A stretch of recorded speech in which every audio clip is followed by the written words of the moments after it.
Hello students, मैं अमित कुमार फिर स्वागत करता हूं आप सभी का अपने यूट्यूब चैनल पर। आई होप आप सभी स्वस्थ होंगे, बड़े अच्छे से आप लोगों की तैयारी चल रही होगी। आज के इस वीडियो में मैं लेकर आया हूं आप लोगों के लिए बहुत ही शानदार क्लास। टाइटल देखकर पता चल गया होगा कि क्या पढ़ने वाले हैं। तो अपने इस टॉपिक को शुरू करें इससे पहले आप लोगों से एक बात कहना चाहेंगे। अगर आप हमारे चैनल पे आए, हमारे वीडियोज देख रहे हो, वीडियोज पसंद आ रहे हैं, हमारे चैनल को सब्सक्राइब कीजिए, वीडियो को लाइक कीजिए, शेयर कीजिए। ज्यादा समय नहीं लेते, शुरू करते अपने आज का टॉपिक। पहला क्वेश्चन है, राजस्थान विधानसभा आम चुनाव 2023 में कितने प्रतिशत मतदान हुआ। यानी क्वेश्चन आप लोगों के सामने क्या लिख रखा है कि इसमें जो आम चुनाव हुए थे अपने पास, राजस्थान विधानसभा के चुनाव हुए थे ना, वो 2023 में, उसमें कितने प्रतिशत मतदान हुआ था। तो उसमें जो मतदान हुआ था वो हुआ था आपके पास 75.45% मतदान हुआ था। अब ये जो मतदान हुआ था ये किस तरीके से हुआ था वो मैं आप लोगों को समझा देता हूँ कि ये जो मतदान हुआ था वो इस तरीके से हुआ था। ईवीएम जो हुई थी अपनी मशीन, ईवीएम जो मशीन थी उससे आपके पास जो मतदान हुआ था वो हुआ था 74.62% जो मतदान था वो इससे हुआ था। जबकि आपके पास जो पोस्टल बैलेट हुआ था तो इससे हुआ था आपके पास 0.83%। तो इन दोनों का जो योग था वो अपने पास क्या होता है, वो जो योग है वो आपके पास होता है 75.45% जो मतदान था वो इस तरीके से कंप्लीट हुआ था। तो ये दोनों चीजें आपको ध्यान में रखनी है। इस आगे की बात करें तो आगे वाला जो क्वेश्चन है वो आ गया भाई आप लोगों के पास। आगे वाला क्वेश्चन क्या रखा है, इसमें क्वेश्चन आ रखा है कि राजस्थान विधानसभा आम चुनाव 2023 के लिए कौन सा तथ्य गलत है। आगे वाला क्वेश्चन, अब ये जो क्वेश्चन है इसमें आपको पूरा पढ़ना भाई। क्वेश्चन क्या दे रखा है, मैंने क्वेश्चन दिया है कौन सा तथ्य गलत है। अब बच्चे क्या करते हैं, इसमें ये गलत कर देते हैं। अब ये गलत करते हैं तो थोड़ी समस्या हो जाती है बच्चों को कि पूरा नहीं पढ़ पाते हैं। आप लोगों को क्वेश्चन पूरा पढ़ना है तभी आपका क्वेश्चन है वो सही होगा। अब इसमें ए ऑप्शन है वो दे रखा है मैंने, राजस्थान में 2018 की तुलना में मतदान बढ़ा है। बिल्कुल बढ़ा है, तो ये आपका सही है भाई, बिल्कुल सही है, बढ़ा था ये। इसके बाद में कितना बढ़ा है वो देखते हैं। बी ऑप्शन दे रखा है बढ़ोतरी का प्रतिशत लगभग 0.73% है। तो ये भी बात आपकी सत्य होती है।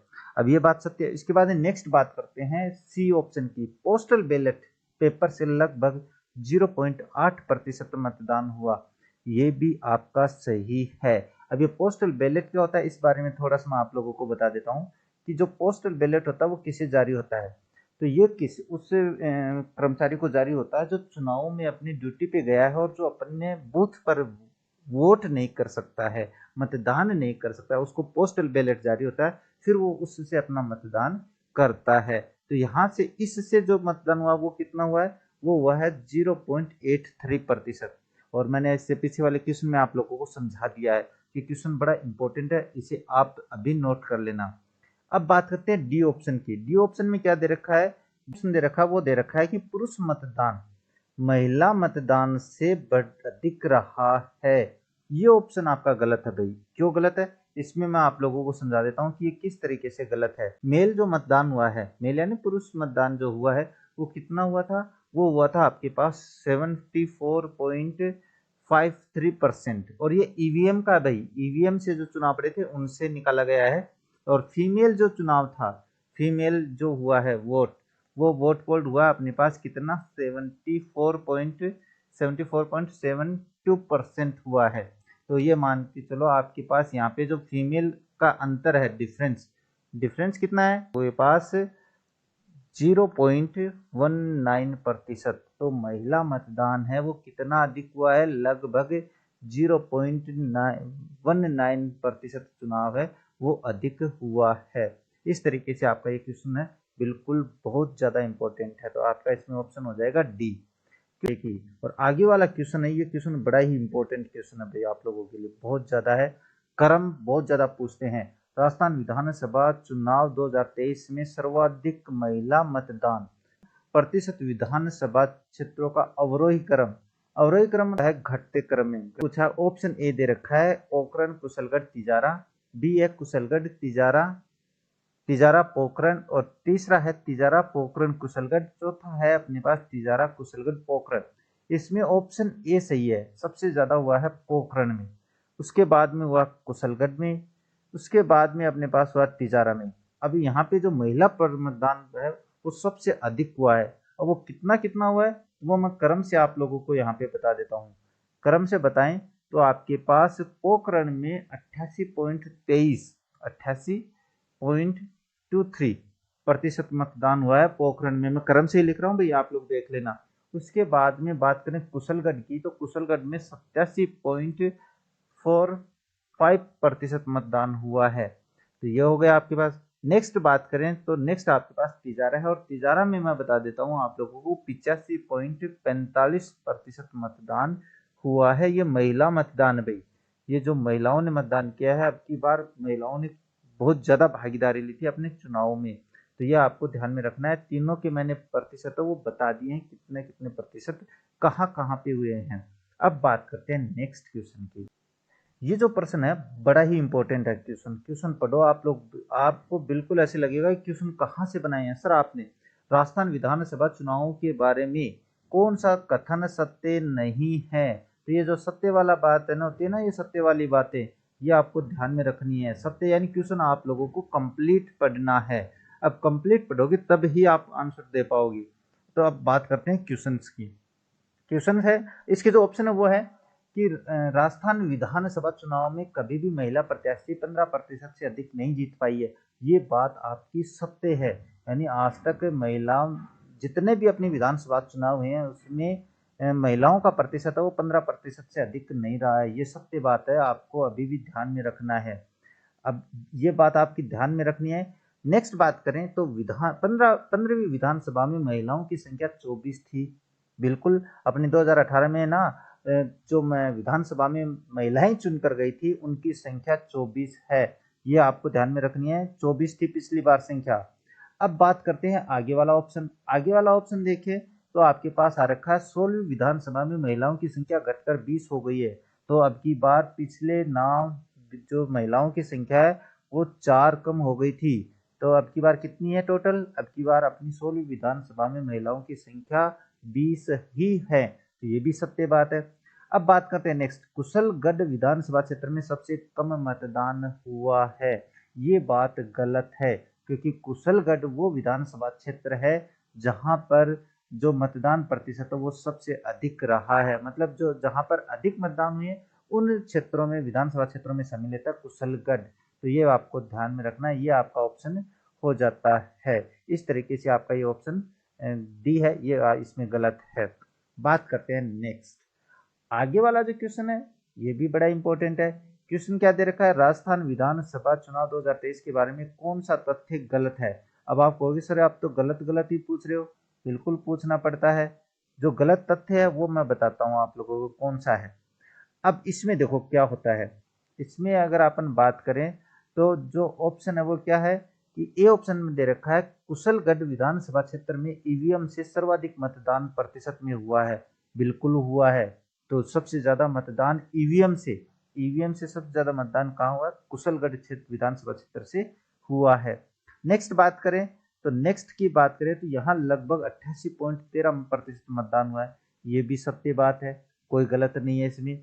नेक्स्ट की बात करें, यहाँ 2018 में लगभग 86.13% मतदान हुआ था। ये भी सत्य बात है। यहाँ 2023 में महिला मतदान है वो 86.54% हुआ था।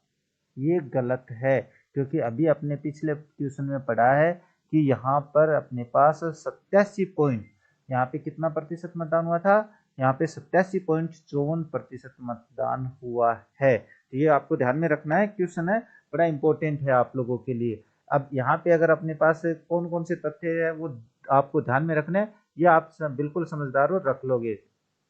नेक्स्ट बात करते हैं नेक्स्ट क्वेश्चन। नेक्स्ट क्वेश्चन में आप लोगों के पास दे रखा है कि राजस्थान विधानसभा चुनाव, मैंने कहा था ना 16वीं विधानसभा चुनाव के बारे में क्वेश्चन रहेंगे, में सर्वाधिक बढ़ोतरी कहाँ हुई है प्रतिशत में। यानी अपनी संख्या नहीं पूछी है भाई, मैंने प्रतिशत में पूछा आप लोगों को कि सबसे ज्यादा प्रतिशत मतदान है वो कहाँ बढ़ा है। अब वो कहाँ बढ़ा है वो बात करते हैं अपने पास। तो इसमें जो ऑप्शन है वो ये है कि जो बसेड़ी विधानसभा क्षेत्र है उसमें सबसे ज्यादा मतदान प्रतिशत बढ़ा है। अब इसमें अपने पास ऑप्शन क्या जाएगा, बसेड़ी विधानसभा क्षेत्र, यहाँ पे सबसे ज्यादा बढ़ोतरी हुई है। अब यहाँ पर कितनी बढ़ोतरी हुई है वो मैं बता देता हूँ। यहाँ पर कुल 9.6% मतदान है वो बढ़ा है। जो इंक्रीजिंग हुई है, जो मतदान बढ़ा है वो आपके पास 9.6% है। तो ये आपको ध्यान में रखना है, बड़ा इंपॉर्टेंट क्वेश्चन है ये भी।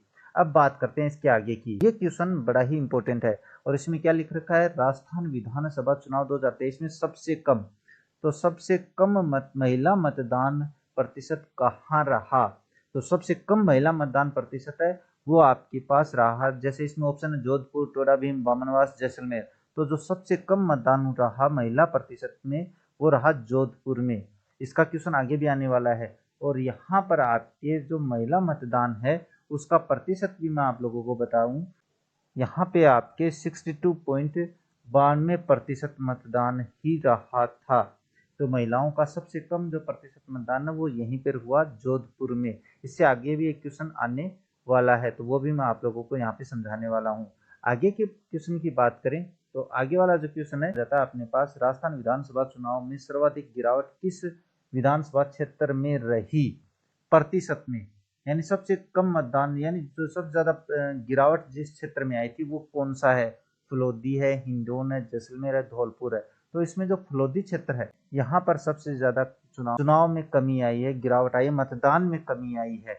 और वो प्रतिशत कितना है वो मैं बता देता हूँ आप लोगों के पास। और जो प्रतिशत है मतदान का वो है आपके पास, जो गिरावट आई है वो आई है आप लोगों के पास 7.15% जो मतदान की गिरावट हुई है फलोदी क्षेत्र में, जो कि अपने पास ये सबसे ज्यादा गिरावट है भैया। अपने जो विधानसभा चुनाव है उसमें सबसे ज्यादा गिरावट अगर कहीं हुई है तो वो फलोदी में हुई है। और कितनी हुई है वो आप लोगों के पास 7.15 यानी 7.15% नॉर्मली अगर कहें तो अपन ये होता है।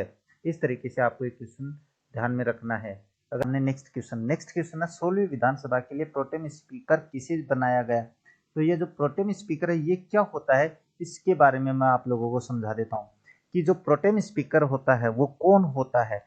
तो जब अपनी नई नई विधानसभा चुनी जाती है, जब चुनाव हुए थे अपने 2023 में, नवंबर 25 नवंबर को कंप्लीट हो गए थे, 3 जून को अपने पास नतीजे आ गए थे। तो जब विधानसभा के जो सदस्य चुनकर अपने पास विधानसभा में गए तो वहां पर जो अध्यक्ष होता है वही उनको अपनी शपथ दिलाता है। अब जो विधानसभा है वो तो नहीं चुन कर गई है तो फिर वो कहाँ से करेंगे। तो फिर जो सत्ता पक्ष पार्टी होती है वो अपने सदस्यों में से किसी एक को स्पीकर बनाती है, अध्यक्ष वो उस जिसे अध्यक्ष बनाया जाता है उसे प्रोटेम स्पीकर कहते हैं। और प्रोटेम स्पीकर की बस यही भूमिका रहती है कि वो अपने जो विधायक होते हैं उनको पद की शपथ दिला देता है। इसके अलावा प्रोटेम स्पीकर की कोई भूमिका नहीं होती है। तो 16वीं विधानसभा में कालीचरण सराफ को प्रोटेम स्पीकर बनाया गया था। तो इस तरीके से आपका एक क्वेश्चन भी कंप्लीट हो जाता है। अब बात करते हैं इसके आगे की। ये रहा आपके सामने नेक्स्ट क्वेश्चन और ये क्वेश्चन आपको बड़ा ही कंफ्यूजन करने वाला है क्योंकि मेरे पास यूट्यूब पे भी इसके लिए कमेंट आए हैं और पूछा है। तो मैं आप लोगों को ये क्वेश्चन बड़ी आसानी से समझाने की कोशिश करता हूँ, आप समझना, ढंग से समझना। 7वें संविधान संशोधन 1956 के अनुसार एक व्यक्ति को कितने राज्यों का राज्यपाल बनाया जा सकता है। तो लैंग्वेज बहुत आसान है। पहला तो क्वेश्चन आपको ये याद होना चाहिए कि 7वां संविधान संशोधन कब हुआ, तो 1956 में हुआ। अब इसके लिए ऑप्शन देख लेते हैं। ऑप्शन है एक या एक से अधिक राज्यों का। तो एक या एक से अधिक राज्यों का जो राज्यपाल बनाया जाता है तो ये लैंग्वेज उसमें नहीं है, तो ये आपका ऑप्शन है वो गलत हो जाता है, यानी एक या एक से अधिक राज्यों का। तो संविधान में ये लैंग्वेज नहीं है। बात करते हैं बी की, तो इसमें लैंग्वेज तो यही है, दो या दो से अधिक और 3 से कम, लेकिन ये जो 3 से कम है ये ऑप्शन उसमें नहीं है संविधान में। वो अपने संविधान में ये ऑप्शन ही नहीं है 3 से कम। अब इसमें आए दो या दो से अधिक एक निश्चित संख्या तक, तो ये बात भी अपने संविधान में नहीं कही गई है। तो फिर अब आते हैं ऑप्शन डी में। ऑप्शन डी है आप लोगों के पास दो या दो से अधिक संख्या अनिश्चित। अब इसमें संख्या अनिश्चित का मतलब होता है, ऑप्शन तो मैं पहले एक बार सही कर देता हूँ, ये ऑप्शन इसमें सही होता है आप लोगों के पास। अब इस ऑप्शन में क्या है कि दो या दो से अधिक अनिश्चित संख्या, तो अपने मूल संविधान में केवल ये बात कही गई है कि 7वें संविधान संशोधन के तहत दो या एक व्यक्ति को दो या दो से अधिक राज्यों का राज्यपाल बनाया जा सकता है। कितने राज्यों का बनाया जा सकता है ये उसमें कोई प्रावधान नहीं दिया गया है। तो हम ये मानते हैं कि वो संख्या निश्चित तो होती है। इस तरीके से आपका ये क्वेश्चन भी कंप्लीट हो जाता है। नेक्स्ट क्वेश्चन आप लोगों के पास है, किस विधानसभा चुनाव में राजस्थान विधानसभा की सदस्य संख्या 184 से बढ़कर 200 हो गई थी? ज्यादा टफ समझाने की आवश्यकता नहीं है। छठी विधानसभा जो हुई थी उसमें सदस्य संख्या 184 से बढ़कर 200 हो गई थी। ये रहा आपके सामने नेक्स्ट क्वेश्चन। नेक्स्ट क्वेश्चन है, विधानसभा चुनाव में अस्पष्ट बहुमत के कारण राजस्थान में राष्ट्रपति शासन कब लागू किया गया था? तो मैं बता देता हूं, इसमें ऑप्शन सी आएगा। 1967 में अपने पास राष्ट्रपति जब शासन काल लागू हुआ था, उस समय अपने जो राज्यपाल थे राजस्थान के वो थे संपूर्णानंद जो राज्यपाल थे उस समय ये राष्ट्रपति शासन लागू हुआ था। क्यों, मैं थोड़ा सा समझा देता हूं कि कौन सी विधानसभा, चौथी विधानसभा के लिए चुनाव हो रहे थे। चुनाव होने के बाद में किसी भी पार्टी को कोई पूर्ण बहुमत नहीं मिला, इसलिए अपने पास क्या हुआ कि वहां पे अपने राष्ट्रपति शासन लागू करना पड़ा और इसके लिए संपूर्णानंद ने राष्ट्रपति के पास ये प्रस्ताव भेजा था। तो ये बात करते हैं नेक्स्ट क्वेश्चन। और नेक्स्ट क्वेश्चन क्या है, पहली बार किसी दल को स्पष्ट बहुमत न मिलने के कारण, वही क्वेश्चन आ गया भाई घुमा फिरा के, न मिलने के कारण, यानी अपने पास पीछे वाला क्वेश्चन देख लो, अस्पष्ट बहुमत, और वहां पे क्या है, स्पष्ट बहुमत न मिलने के कारण राष्ट्रपति शासन कौन सी विधानसभा के समय लागू हुआ? तो मैंने अभी बताया आप लोगों को, ये चौथी विधानसभा में ये लागू हुआ था। उस समय ये अपने पास क्या है, राष्ट्रपति शासन काल लागू हुआ था। इस तरीके से आपका एक क्वेश्चन भी कंप्लीट हो जाता है। बड़ा ही आसान है, दोनों क्वेश्चन मिले जुले हैं, मैंने समझा दिया आप लोगों को। अब बात करते हैं नेक्स्ट क्वेश्चन। नेक्स्ट क्वेश्चन है, परिसीमन आयोग, कौन सा अनुच्छेद परिसीमन आयोग से संबंधित है? अब इसकी बात करें तो इसमें ज्यादा समझाने की आवश्यकता नहीं है, ये आपके पास इसका ऑप्शन होता है, तो इसमें ज्यादा समझाने की आवश्यकता नहीं है, अनुच्छेद आप लोगों को पढ़ने हैं। परिसीमन आयोग से संबंधित अनुच्छेद पूछे तो वो अनुच्छेद 82 है। इसके बाद में बात करें नेक्स्ट है, कौन सी विधानसभा के समय राजस्थान के राज्य मंत्री परिषद में राज्य मंत्री और संसदीय सचिव पद की व्यवस्था शुरू की गई थी? यानी उस समय क्या हुआ कि राज्य मंत्री, एक तो राज्य मंत्री बनाए गए, उसके बाद में संसदीय सचिव भी बनाए गए थे, और ये जो संसदीय सचिव है ये अपने पास चौथे प्रकार के मंत्री भी माने जाते हैं। अगर कोई पूछे चौथे प्रकार के मंत्री कौन से हैं, तो वो संसदीय सचिव होते हैं। और इसके लिए भी अगर आप लोगों को ऑप्शन देना पड़े तो ये ऑप्शन है आप लोगों के पास, चौथी विधानसभा के समय आपके पास क्या है, राज्य मंत्री और संसदीय सचिव पद की व्यवस्था शुरू की गई थी। तो ये क्वेश्चन भी बड़ा इंपॉर्टेंट है। आगे चल रहा आपके सामने नेक्स्ट क्वेश्चन है, राजस्थान विधानसभा की एकमात्र सर्वाधिक यानी 5 वर्ष से अधिक कार्यकाल वाली विधानसभा थी। तो राजस्थान में अब तक किसी भी विधानसभा का कार्यकाल 5 वर्ष से अधिक नहीं रहा है। मात्र 5वीं विधानसभा ऐसी है जिसका कार्यकाल 5 वर्ष से अधिक रहा है। तो अब बात करते हैं इसके आगे की, राज्य विधानसभा की किस अनुसूची में वर्णित राज्य सूची और समवर्ती सूची के विषयों पर कानून बनाने का अधिकार प्राप्त है? तो ये क्वेश्चन बड़ा आसान है, बहुत ही ज्यादा सिंपल है, तो कोई दिक्कत नहीं है। ऐसे क्वेश्चन भी पूछे जाते हैं कभी कभी, लेकिन बच्चों से गलत हो जाते हैं।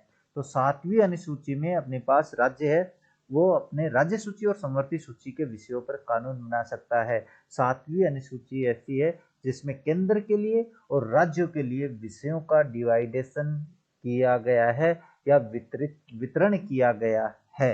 अब बात करते हैं, रहा नेक्स्ट क्वेश्चन, और नेक्स्ट क्वेश्चन क्या है, राज्य सरकार को कौन भंग कर सकता है? तो क्वेश्चन में आपको बड़े कंफ्यूजन करने वाला ऑप्शन सुनना, राज्यपाल की सिफारिश पर राष्ट्रपति, मुख्यमंत्री की सिफारिश पर राज्यपाल, मंत्रिमंडल की सिफारिश पर राष्ट्रपति और राज्यपाल की सिफारिश पर मुख्यमंत्री। मोस्टली बच्चे क्या कर देते हैं, मुख्यमंत्री की सिफारिश पर राज्यपाल, जो गलत है। सही ऑप्शन है आपका इसमें राज्यपाल की सिफारिश पर राष्ट्रपति ही राज्य सरकार को भंग कर सकता है। बात करते हैं नेक्स्ट क्वेश्चन, और नेक्स्ट क्वेश्चन है, राज्यपाल के बारे में कौन सा कथन गलत है? तो ये जो कथन गलत है सही है, इनको आपको थोड़ा ढंग से देखना है। क्यों देखना है? क्योंकि ये क्वेश्चन है वो बड़े कंफ्यूजन कर देते हैं और बच्चे सही करते करते गलत कर देते हैं, तो आपको ध्यान में रखना है। चलो ऑप्शन पढ़ते हैं। ऑप्शन है, राज्यपाल के कार्यकाल का वर्णन अनुच्छेद 156 में किया गया है। क्वेश्चन बिल्कुल ये जो ऑप्शन है ये बिल्कुल सही है भाई। राज्यपाल का जो वर्णन है, राज्यपाल का कार्यकाल का वर्णन, सॉरी, राज्यपाल के कार्यकाल का वर्णन है वो अनुच्छेद 156 में ही किया गया है, तो ये ऑप्शन सही है। राष्ट्रपति राज्यपाल को बिना कारण बताए, तो ये थोड़ी आपको ध्यान में रखनी है। राष्ट्रपति राज्यपाल को बिना कारण बताए कभी भी पद से हटा सकता है, तो ये बात सही है। राष्ट्रपति की ये शक्ति होती है कि राज्यपाल को बिना कारण बताए कभी भी हटा सकता है। ऑप्शन सी की बात करें तो राज्यपाल नए राज्यपाल के कार्य ग्रहण तक अपने पद पे रहता है। ये एक अपनी सही बात है भाई। क्योंकि अपने पास जो राज्यपाल होता है वो जब तक नया राज्यपाल जब तक अपना पद ग्रहण नहीं कर लेता है तब तक राज्यपाल अपने पद पे बना रहता है। इसमें मान्यता यह है कि जो राष्ट्रपति का पद है, राज्यपाल का पद है, उसको खाली नहीं छोड़ा जाता है। इस कारण से ऑप्शन डी की बात करें, राज्यपाल कभी भी अपना त्यागपत्र उच्च न्यायालय कभी भी अपना त्यागपत्र उच्च न्यायालय के मुख्य न्यायाधीश को देकर छोड़ सकता है। अब आप लोगों को समझ में आ गया होगा कि कौन सा ऑप्शन सही है, इसमें गलत है। तो इसमें जो ऑप्शन डी दे रखा है, ऑप्शन डी जो दे रखा है वो गलत दे रखा है। कारण सहित बता देते हैं क्यों है। क्योंकि अपने पास ये जो इसमें जो राज्यपाल होता है वो अपना त्याग पत्र उच्च न्यायालय के मुख्य न्यायाधीश को नहीं सौंपता है, बल्कि वो राष्ट्रपति को सौंपता है। इस कारण से ये ऑप्शन गलत होता है। बाकी तीनों ऊपर वाले सही है। बात करते हैं नेक्स्ट क्वेश्चन है, निम्न में से कौन सा तथ्य गलत है। तो बिल्कुल वही जो मैंने बताया कि गलत और सही वाला तथ्य है वो ध्यान में रखना है। राज्यपाल अपने पद की शपथ अनुच्छेद 159 के तहत लेता है, बिल्कुल सही है भाई। 159 में ये बात बताई गई कि राज्यपाल अपने पद की शपथ लेता है, तो ये ऑप्शन आपका सही हो जाता है। इसके बाद में बात करते हैं नेक्स्ट बात करें तो राज्यपाल की शपथ का प्रारूप अनुसूची 3 में नहीं किया गया है, नहीं दिया गया है। तो इसके बारे में बात करें तो जो अपने जितने भी पद हैं, बड़े पद हैं, उनकी शपथ का उल्लेख है वो अनुसूची 3 में ही किया गया है, लेकिन राज्यपाल की शपथ का वर्णन इसमें नहीं किया गया है। ये बात सही है बिल्कुल। उसके बाद में बात करते हैं, राज्यपाल अपने पद की शपथ उच्च न्यायालय के न्यायाधीश के समक्ष लेता है। तो इसमें थोड़ा सा अपन बात करते हैं, इसके बाद में अभी पहले ऑप्शन डी पढ़ देते हैं। राज्यपाल का वेतन राज्य की संचित निधि पर भारित होता है। ये ऑप्शन सही है आप लोगों का, ये ऑप्शन क्या सही है। तो फिर बात करते हैं इसके बारे में बात करें ऑप्शन सी के बारे में। तो ये क्या कह रहा है, ये कह रहा है कि राज्यपाल अपने पद की शपथ उच्च न्यायालय के न्यायाधीश के समक्ष लेता नहीं, वह अपनी शपथ है वो उच्च न्यायालय के मुख्य न्यायाधीश के समक्ष लेता है। अगर मुख्य न्यायाधीश का पद रिक्त हो तो राज्यपाल अपने पद की शपथ है उच्च न्यायालय के वरिष्ठतम न्यायाधीश के समक्ष लेता है। मेरी ये बात ध्यान से सुनना, राज्यपाल अपने पद की शपथ उच्च न्यायालय के न्यायाधीश के समक्ष नहीं लेता है, बल्कि मुख्य न्यायाधीश के समक्ष लेता है। और अगर मुख्य न्यायाधीश नहीं हो तो उच्च न्यायालय के वरिष्ठतम जो न्यायाधीश होता है उसके समक्ष लेता है।